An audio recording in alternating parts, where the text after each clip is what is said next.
Nous allons donner la parole à Eric Gossen-Illwater, qui est page 171. Merci Alain. Merci Alain.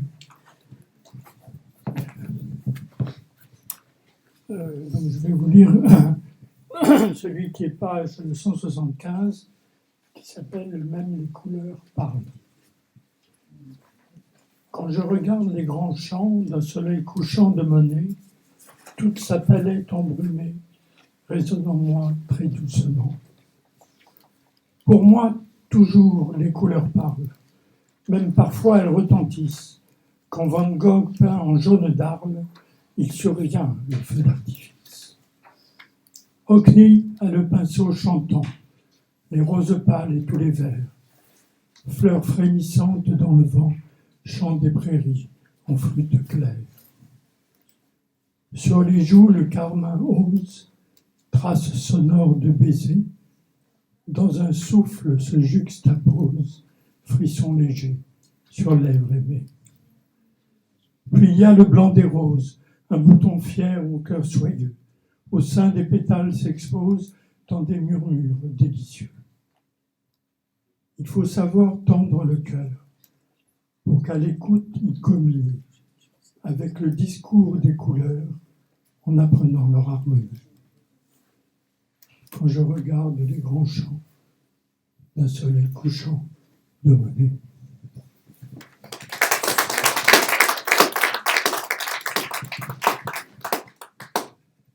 Je vais en lire une autre en essayant d'aller vite. Ça s'appelle « Rouge assourdissant ». C'est page 172. Quand mes doigts effleurent la peau d'une orange, savent-ils affirmer qu'elle n'est pas le mésange? Et lorsqu'ils explorent une poignée de terre, ressentent-ils l'ocre roux et le marron vert? Ce que ma main me dit, c'est qu'ils n'ont pas appris. L'excuse est acceptable, l'innocence indéniable. C'est regrettable pourtant car jamais les pigments ne leur feront la fête quand la nuit est complète. À travers les siècles, depuis le fond des âges, du bois rougeoyant, nous fîmes apprentissage.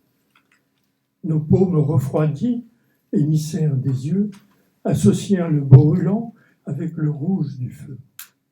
Trop vive flamme, mordante épigramme, le feu qui crépite joue les prosélytes, l'écarlate s'évade, le jaune en croisade, oriflamme ardente, bruit de tourmente. La vue, puis le toucher, et maintenant l'écoute, au bruit haletant du feu, les toxins s'ajoutent. De partout alentour, l'incendie répand sa rumeur. Même loin du foyer à vif, on entend ses couleurs. Mais ce n'est que la peur qui résonne à cette heure. L'âtre de la cheminée, braise a su protéger. Mes oreilles, mes yeux et mes mains près du feu, dans un rêve sont lidés juste pour m'effrayer. Partout, ça sent l'orange que mes doigts caressaient. Je crois que j'ai jeté sa peau dans le bois qui brûlait.